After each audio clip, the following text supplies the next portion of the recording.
예배자에 나오신 모든 성도님들을 주님의 이름으로 축복합니다. 함께 귀한 말씀을 통하여서 은혜 받고 능력 가운데 가는 한 시간 되기를 간절히 소망해 봅니다.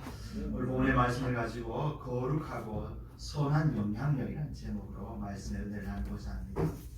최근 며칠 사이에 두 종교인의 모습이 언론에 보도된 적이 있습니다. 한 분은 목사님이셨고 한 분은 불교의 스님이셨습니다. 목사님 먼저 소개한다면 그 제목의 기사의 제목이 이러했습니다.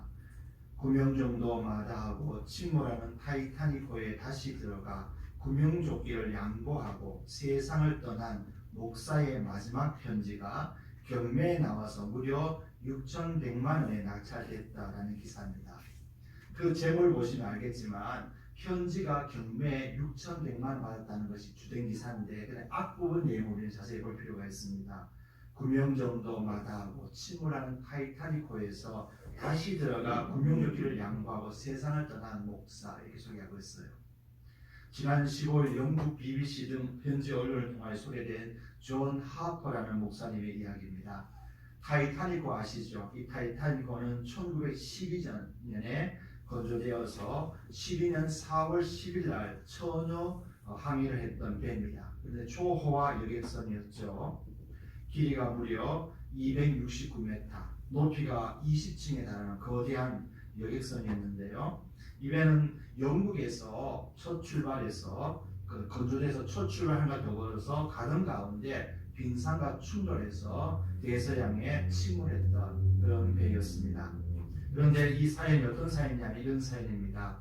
이 편지에 의하면은 1912년에 이 존 하퍼 목사님은 영국에서 목회를 하고 계셨는데요. 이 시카고에 있는 미국 시카고에 있는 한 교회 초청을 받고 딸과 여동생과 함께 미국으로 여행 가게 되었습니다. 그리고 그 배에 몸을 싣게 되었습니다. 이 타이타닉호는 우리가 말씀드렸던 것처럼 무려 승객이 1,317명, 선원이 885명이 타는 아주 거대한 2,200여 명이 타는 거대한 배였는데요. 영국 사우스 샘프턴 항에서 미국 뉴욕으로 항해하던 배였습니다. 그런데 그 첫 출항과 더불어서 그 배는 대서양에 침몰되었습니다. 그로 말미암아 그 중에 절반 가까이 많은 사람이 죽음을 당했는데요. 당시에 타이타닉호에 구비된 구명정은 모두 20대가 구비되어 있는데 승선 인원의 절반밖에 탈 수 없는 1,178명만 수용할 수 있다고 전해집니다. 이 빙산에 충돌되어서 여기서는 아수라장이 되었고 큰 배가 안전하다는 생각에서 많은 사람들이 구명정 탑승을 거절했다고 합니다. 그런 찰나에 배가 점점 기울자 급박한 나머지 전부 다 너나게나 구명정에 오려고 했다고 합니다. 그러자 선장이 명령하기를 여성과 어린아이들을 먼저 태우라라는 지시에 따라서 태우게 됐는데 다행히 존 하퍼 목사님은 6살짜리 자신의 딸의 유일한 보호자 자격으로 그 구명정에 오르게 되었습니다. 여동생과 함께 오르게 되었는데요. 가만히 그 배에서 구명정에 타다 보니까 가만히 그 가라앉는 배를 바라보니까 수많은 곳에서 비명소리가 들려오고 그리고 그 소리를 이 목사님은 거절할 수가 없었습니다. 그래서 결정하기를 자신의 딸과 여동생을 구명정에 남겨놓고 자신은 내려서 그 배에 뛰어들어가서 이곳저곳 다니면서 마지막 죽음의 순간을 맞이하고 울부짖는 자들에게 예수 믿고 구원받으라고 전도했다는 것입니다. 한 승객에게는 나보다 당신에게 더 필요하다라고 말해 자신의 구명정까지 벗어주었다고 말합니다.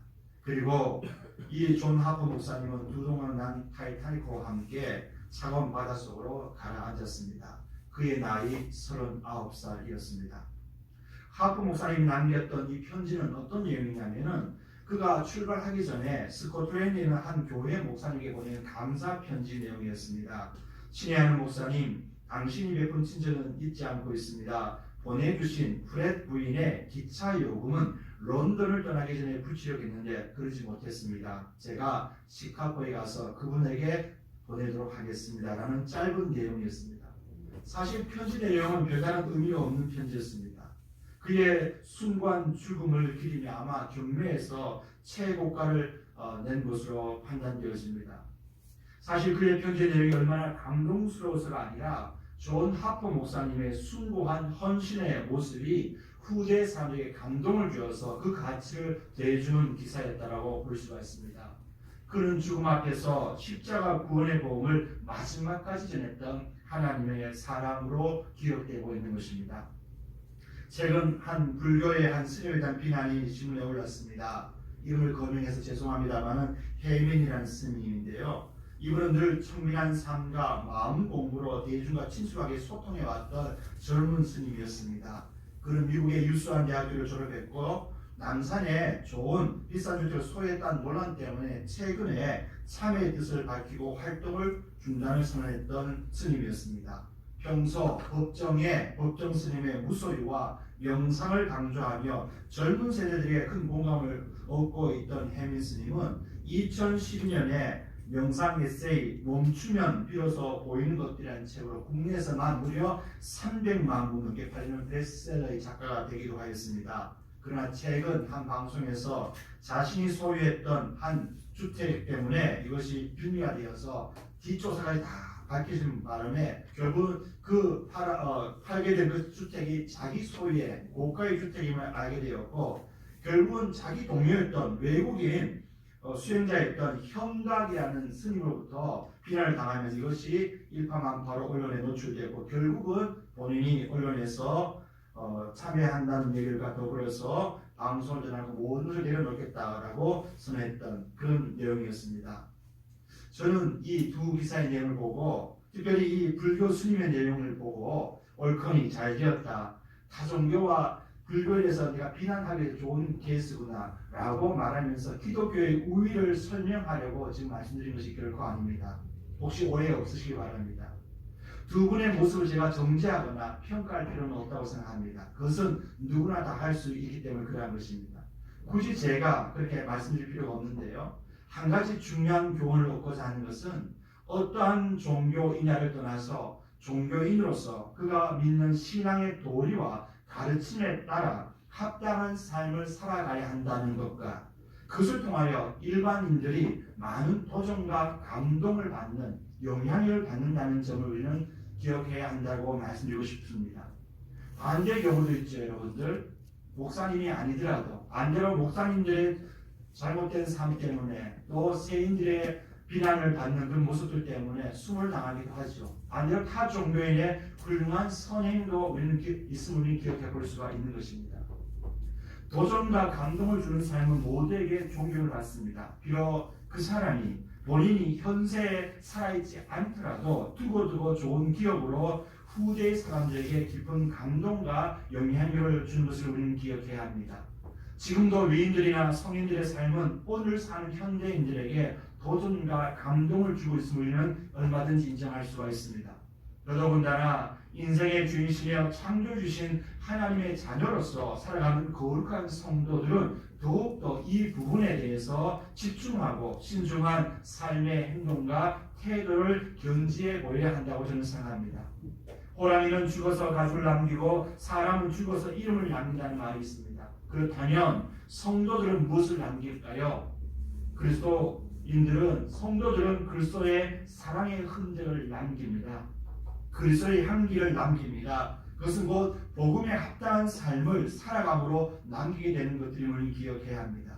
오늘도 우리는 우리의 삶을 통하여 그 흔적과 자치 그리고 향기를 남기는 것입니다. 그러면서 아울러 그것을 통하여서 후대의 사람들에게 선한 영향을 끼치기도 하지만 반대로 악취를 남겨서 불명예와 부끄러움과 수치의 모습으로 반면 교사의 교훈거리로 남기도 한다는 사실을 기억해야 하는 것입니다. 그래서 성도들은 항상 오늘의 삶을 어떻게 살 것인가를 항상 물으며 복음과 진리 앞에서 하나님 앞에서 당당히 그분과 동행하는 삶을 살아가야 될 줄로 믿습니다. 오늘 저는 그래서 본문 요한 3서를 통하여서 오늘 우리 성도들이 어떻게 살아가야 하며 어떠한 영향을 끼쳐야 하는가를 고민해 보고자 합니다. 또한 그들의 복음에 합당한 삶을 통하여서 귀한 교훈을 얻고자 합니다. 요한 3서는 자신을 장로라고 소개하고 있는 예수의 제자 사도 요한이 가이오라는 사람에게 보낸 편지입니다. 이 가이오라는 사람은 아마 정확히 여러 명의 가이오가 성경에 등장하는데 더베라는 지역에 있는 가이오로 추정되는데요. 그 이름의 뜻은 기쁨입니다. 참 좋은 이름이죠. 이 편지는 또한 데메드리오라는 사람에 의해서 그에게 전달된 것으로 보여집니다. 이 편지는 당시 교회들을 순회하면서 복음을 전했던 순회 전도자들의 보고에 기초하여 쓰여졌습니다. 순회 전도자들은 복음을 전파하는 사역자들로서 일체의 대가를 받지 않고 전적으로 헌신하는 사람들이었습니다. 다만 자신을 대접하는 성도들의 집에 유하면서 식사를 해결했고 다음 선교지로 갈 수 있는 여비를 제공받으실 정도였습니다. 그러나 이러한 순회자 전도자들로 가장하여 이단 사상을 전하는 거짓 교사들이 생겨남으로 말미암아 이들은 큰 피해를 입었습니다. 가이오에게 이 편지를 통해서 거짓 교사들의 행태를 고발함과 더불어 주의할 것을 사도 요한은 권고하고 있습니다. 이를 순회 선교자들은 사도 요한에게 돌아가서 교회 모든 상황을 보고하였습니다. 그 보고를 받은 사도 요한은 다시 가이오에게 편지를 통하여서 칭찬과 격려와 더불어 주의와 경고를 하고 있습니다.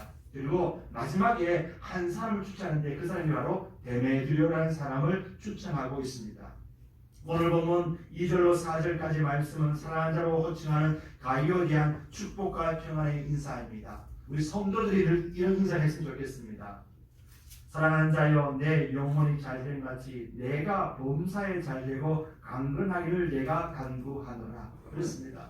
오늘 박사님 기도하셨는데요. 우리 모든 성도들이 이런 모양으로 목회자만 기도하는 것이 아니라 서로 이런 마음으로 당신의 영혼이 잘되길 바랍니다. 당신의 삶도 잘되길 바랍니다. 강건하길 바랍니다. 형통하길 바랍니다 하고 날마다 축복하는 삶을 사시기를 서로 축복합니다. 이런 모든 기도는요, 영적인 면과 아울러 육적인 모든 면에서 강건할 것을 축복하는 것이었습니다. 사도 요한의 권면처럼 가이오는 신앙 상태가 매우 건전했음을 우리는 알 수가 있습니다. 오늘 3절도 그런 말씀 나오죠. 형제들이 와서 내게 있는 진리를 증언하되 내가 진리 안에서 행한다니 내가 심히 기뻐하노라 그랬습니다. 이 가이오는 진리 안에서 행하는 삶을 통하여서 남을 돕는 삶을 살았습니다. 이것은 어떤 의미일까요? 그 당시에 가이오가 섬기는 교회 방문했던 순회 전도자들이 가이오의 삶을 보고 고스란히 와서 사도 요한에게 말하니까 사도 요한님 가보니까 가이오라는 분이 정말 신앙생활 잘하십니다. 영적으로 육적으로 복음에서 참 잘하십니다 라고 칭찬하는 것이죠. 그래서 이 소식을 들은 요한은 너무나 기뻤던 것이죠. 그래서 그를 향하여 이렇게 칭찬하고 있는 것입니다. 그 소식은 가이오가 신실하게 진리 안에서 행한다 하는 것이었습니다. 진리는 무엇입니까? 바로 복음입니다. 복음의 진리입니다. 복음의 진리를 알고 받아들인 후 변화된 삶 가운데 구체적으로 실천한 삶을 그는 살고 있었습니다. 참으로 성도에게는 이 모습이 중요한 모습이 아닐 수 없습니다. 진리의 복음에 따라 합당한 삶을 사는 성도가 되어야 합니다. 이것은 가이오를 사랑하는 요한에게 더없이 기쁜 소식이 아닐 수 없습니다. 저에게도 기쁜 소식이죠. 우리 성도들이 말씀대로 순종하며 믿음대로 살아갑니다는 소식을 듣게 되면 얼마나 기쁠까요? 더 나아가 우리 주님께서, 우리 하나님께서 이를 보시면 얼마나 더 기뻐하실까요? 이게 참으로 중요하다는 것입니다. 오늘 읽었던 5절로 12절은 사도 바울의 가이오에 대한 부탁과 더불어서 한 사람의 잘못된 신앙 행태를 지적하면서 아울러 한 사람을 정중하게 천거하고 있는 내용이 담겨져 있습니다. 여러분, 그렇다면 오늘 본문은 우리에게 성도들은 어떤 삶을 살아야 되며 어떻게 거룩하고 선한 영향을 끼칠 수 있는가를 한번 이 본문 말씀을 통하여 생각해 보고자 합니다. 첫째, 성도는 복음의 진리 안에서 행해야 합니다. 성도들은 복음의 진리를 알고 가르침을 받은 자입니다. 그리고 복음의 진리대로 살아가야 하는 존재가 되었습니다. 그것은 바로 우리 주님께서 우리에게 가르쳐주신 진리임을 기억해야 합니다. 과거 우리는 죄인의 자리에서 죽음과 저주와 사망의 자리에서 벗어나서 이제 생명과 구원을 받은 자가 되었습니다. 그리고 그것은 곧 하나님의 자녀로서의 삶을 살게 되었다는 것을 말해주는 것입니다. 성령 하나님의 인도 따라 거룩한 백성으로 살아가는 삶을 우리는 지금도 살아가야 하는 것입니다. 성령과 예수님의 가장 큰 가르침은 우리에게 요구하는 삶은 간단합니다. 거룩한 성도의 삶, 영생을 소유한 자로서의 기뻐하는 삶, 그리고 더 나아가서 실천적인 가르침으로서 삶 가운데 사랑과 섬김과 헌신의 삶을 요구하고 있는 것입니다. 또한 하나님의 나라를 위하여 복음을 증가하는 삶을 살 것을 강력하게 성경은 우리에게 요청하고 있는 것입니다. 그래서 우리는 성령의 가르침을 따라 순종하며 우리 속에서 역사하시는 거룩한 성령 하나님의 인도를 따라 순종하며 복음을 전하는 사명자로서 삶을 살아가야 합니다. 그 밑바탕에는 하나님의 사랑과 구원에 대한 확신으로 무장되어 있어야 합니다. 오늘 3절 4절 다시 한번 이렇게 고백하고 있죠. 형제들이 와서 내게 있는 진리를 증언하되 내가 진리 안에서 행한다 하니 내가 심히 기뻐하노라. 내가 내 자녀들이 진리 안에서 행한다 함을 듣는 것보다 더 기쁜 일이 없도다. 아멘. 가이오는 그런 삶을 살았습니다. 그의 삶에 대한 평가를 그 스스로 한 것이 아니라 주변에서 그를 지켜보는 다른 성도들에 의하면은 그가 진리 가운데 복음에 합당한 삶을 살고 있습니다라고 평가하고 있다는 사실을 주목해야 합니다. 그 평가는 비단 주변 성도의 평가이기도 하지만 그러나 하나님의 평가이자 우리 주님이신 예수님의 평가이기도 한 것입니다. 주변 성도의 평가도 참으로 중요합니다. 나는 과연 복음의 진리에 합당하게 살고 있는가? 오늘도 하나님의 말씀과 예수의 가르침에 합당한 삶을 살고 있는가라는 솔직하고 정확한 평가를 본인 스스로 검증하고 확증해야 하는 것입니다. 단적인 예로 가이오 같은 경우는 수의 전도자를 따뜻하게 한다고 대접하였습니다. 그리고 그들이 전도자의 삶을 잘 감당할 수 있도록 최선을 다해 도와주었습니다. 특히 나그네가 된 자들을 보고 접대한 것은 초대교회 사회에서 기독교인의 당연한 의무로 받아들였습니다. 이 가이오는 그런 의무에 아주 철두철미하게 성김과 헌신의 삶을 산 것입니다. 그런데 비단 예수 믿는 자만 했겠습니까? 저는 그렇게 생각하지 않습니다. 가이오는 충분히 불신자들에게도 동일하게 그런 모습으로 섬기고 헌신했다라고 저는 확신해 봅니다. 우리 교회에 들어오는 수많은 성도들이 있습니다. 또 수많은 가난하고 소외당한 분들이 있습니다. 우리는 누구라도 겸손히 받아들여야 합니다. 그것이 복음의 진리 안에서 합당하게 행하는 삶입니다. 네 교회, 내 교회, 우리 교회를 편가르게 하는 것, 이들은 진정한 주님의 교회 성도가 아닙니다.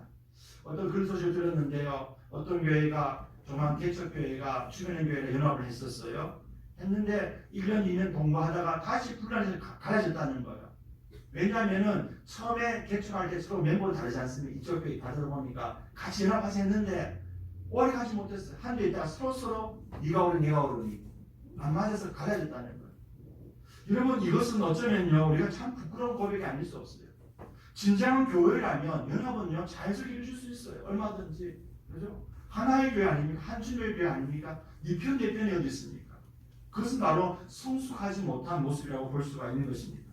그래서 모든 사람을 위하여 성도들은 환영해야 됩니다. 어느 교파 사람이든지 간에 환영할 필요가 있습니다. 심지어 타 종교인이라고 받아들일 필요가 있는 것입니다. 여러분 이게 참 중요한 모습이 아닐까요? 특히 가이오의 사랑의 의미를 칭찬하고 있습니다. 그것은 복음의 진리에 합당한 최고의 모습입니다. 여러분 우리 성도가 사랑하는 데 인생하면 안 됩니다. 사랑하는데 여러분들 인생하거나 구호주 베푸는 삶에 인생하면 안 됩니다. 그것은 정말 주의 가르침대로 살지 못하는 것입니다. 작은 것이라도 나눠줄 줄 아는 그것이 진정한 복음에 합당한 삶이라고 말씀드릴 수가 있습니다. 사도 요한의 칭찬처럼 우리도 우리 주님으로부터 그러한 칭찬을 받는 아름다운 복음의 진리 안에서 생각하는 우리 모든 성도들이 다 되시기를 주님의 이름으로 부탁을 드립니다.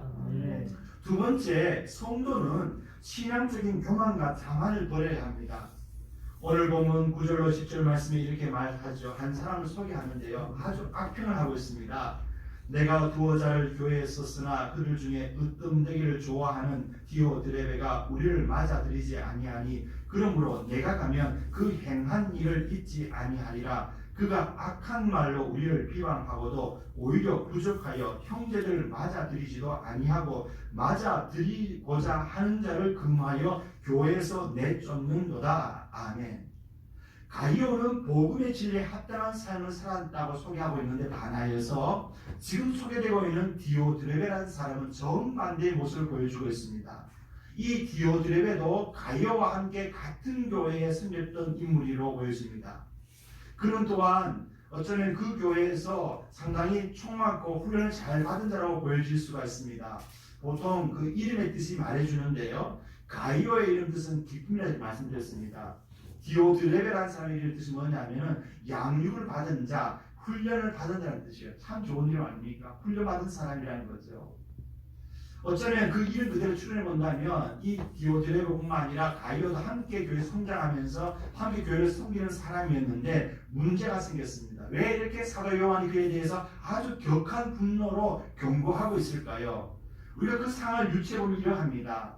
이미 오래전 이 편지를 쓰기 전에 이미 어떤 편지를 아마 사도 요한은 디오드레베에게 보냈을 것입니다. 디오드레베여, 우리 교회 우리 순회전달과 누구를 보내니까 잘 영접해 주시오, 도와주시오, 부탁합니다. 보냈을 거예요.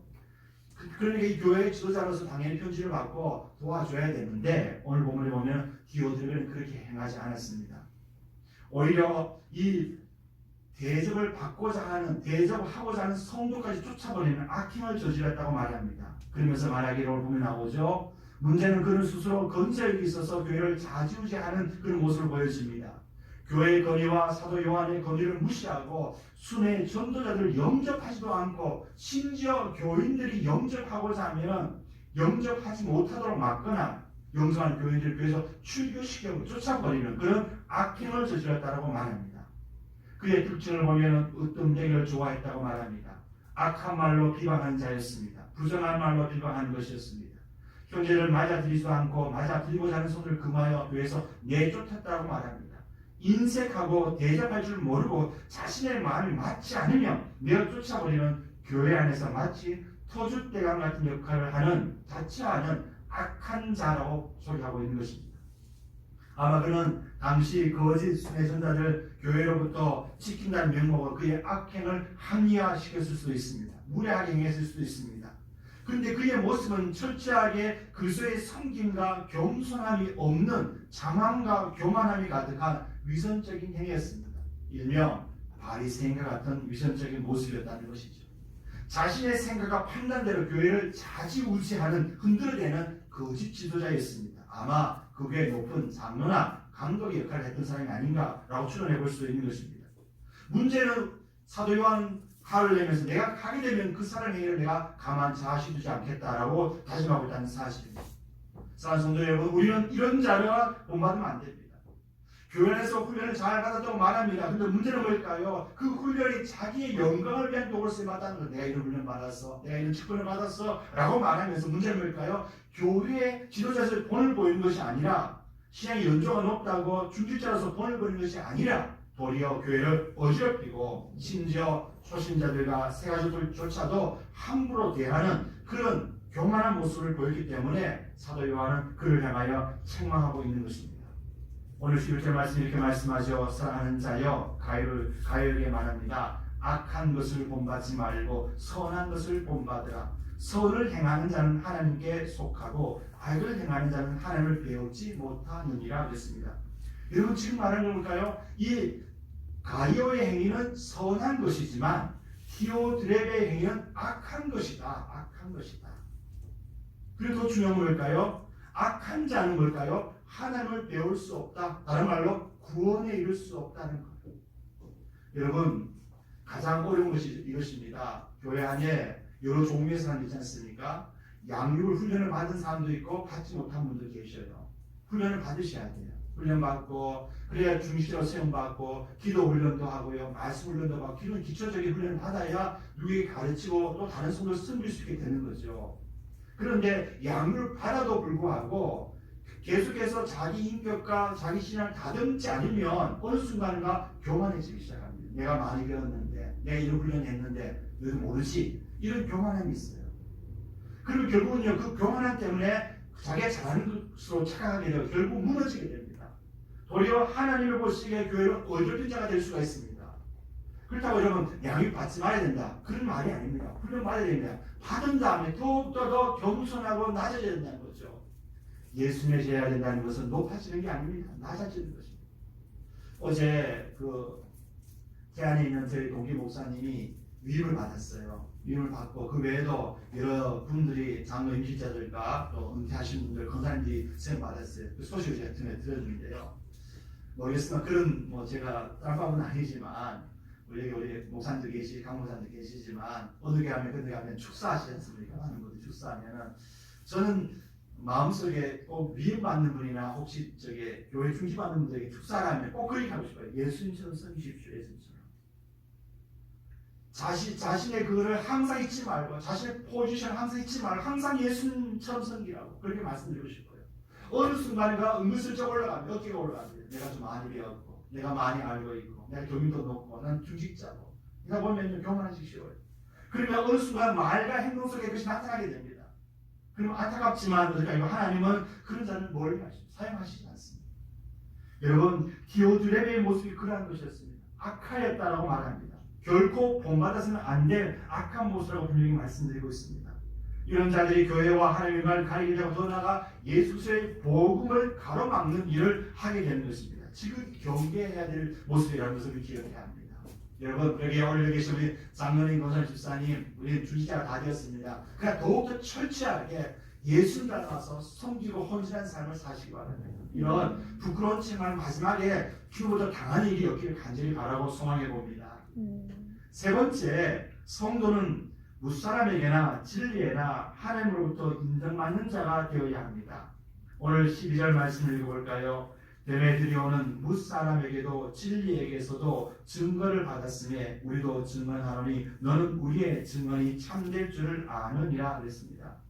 오늘 이 데메드리온 사람은 사도 요한이 지금 이 편지를 손에 들려주고 보내받은 사람이라고 볼 수 있어요. 일명 그는 순회 전도자입니다. 그 이름의 뜻은 참 좋은 이름인데요. 백성의 어머니라는 뜻이에요.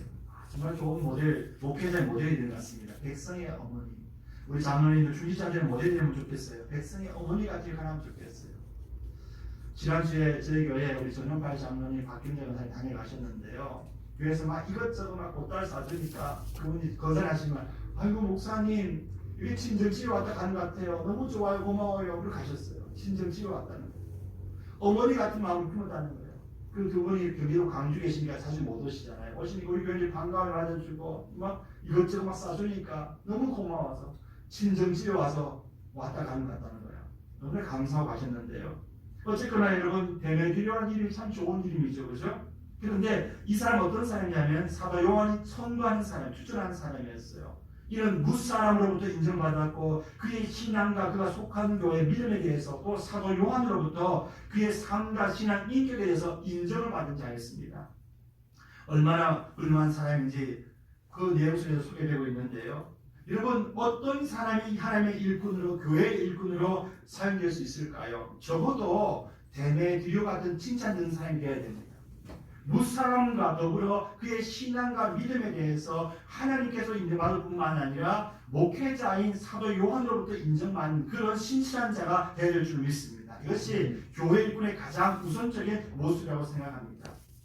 어떤 교회에 교회 임직자를 세우는데 미리 투표하기 전에요. 자기 소개서를 쓰게 하는데 큰 교회니까 여러 명을 후보를 내지 않겠습니까? 워낙 많다 보니까 누가 누군지 모르지 않습니까? 그래서 그 목사님이 하신 말씀, 여러분 오늘 후보자들 안수사님, 장로님들 후보라면 안수사님이 해당되시는데 우리 안수사님 해당되는 후보님들은 전부 다 자천서를 써내세요. 자천서 플러스 거기다가 자기 아내로부터 추천서를 꼭 받아내세요. 쓰세요. 라고 되어 있어요. 서류가. 이게 무슨 말일까요? 스스로 자신에 대해서 자신의 신앙과 믿음과 정말 장로로서 중직자로서 정말 검증을 해보고 검증해서 스스로 자천서 써라. 자천서 써라. 그러니까 써낸 사람 다 병원할까 그런 생각이 아니고 정말 솔직히 써라. 더 중요한 것은 이 사람을 잘 알고 있는 아내가 추천서 써줘라. 추천서. 그 두 가지가 구비서류가 있었다는 거예요. 여러분 많은 분들이 고민되지 않겠습니까? 그죠? 정말 그런 마음으로 쓰지 않겠습니까? 여러분 그랬다는 그 소식을 들어본 적이 있습니다. 여러분 중요한 것은요 사람으로 평가도 중요합니다. 그죠? 성도를 평가도 중요합니다. 교회일꾼은 더 중요한 것은 하나님이 과연 나를 어떻게 보시느냐가 참 중요한 것이죠. 그의 신앙과 믿음과 인격에 대해서 하나님이 인정하셨을 때 그는 정말 귀중한 인재로 교회일꾼으로서 임할 수 있다고 저는 생각합니다. 또 그런 사람이 되어야 된다고 저는 확신합니다. 중요한 것은 우리가 우리 스스로 정확한 평가를 할 수 없다는 것입니다. 결국 뭘까요? 날마다 자기 전을 두고 하나님 보시기에 내가 바른 삶을 살고 있는가 한번 물어보면서 살 것을 이 사도 요한 우리에게 권고하고 있다고 말씀드릴 수가 있습니다. 성도의 말 한마디 한마디가 행동 하나하나가 무사람과 교회한 성도들에게 큰 영향을 끼칩니다.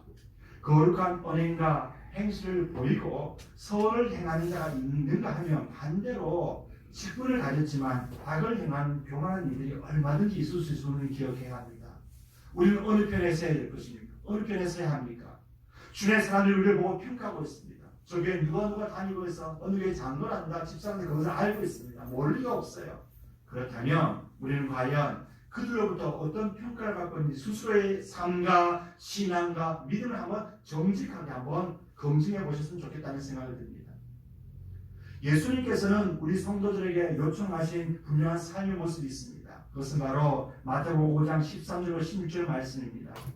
너희는 세상의 소금이니 소금이 만일 그 맛을 잃으면 무엇으로 짜게 하리요? 후에는 아무 쓸데없어 다만 밖에 버려져 사람에게 밟힐 뿐이니라. 너희는 세상의 빛이라. 산 위에 있는 동네가 숨겨지지 못할 것이요 사람이 등불을 켜서 말 아래에 두지 아니하고 등경 위에 두나니 이러므로 지각 모든 사람에게 빛이 있느니라. 이같이 너희 빛이 사람 앞에 비치게 하여 그들로 너희 착한 행실을 보고 하늘에 계신 너희 아버지께 영광을 돌리게 하라. 아멘.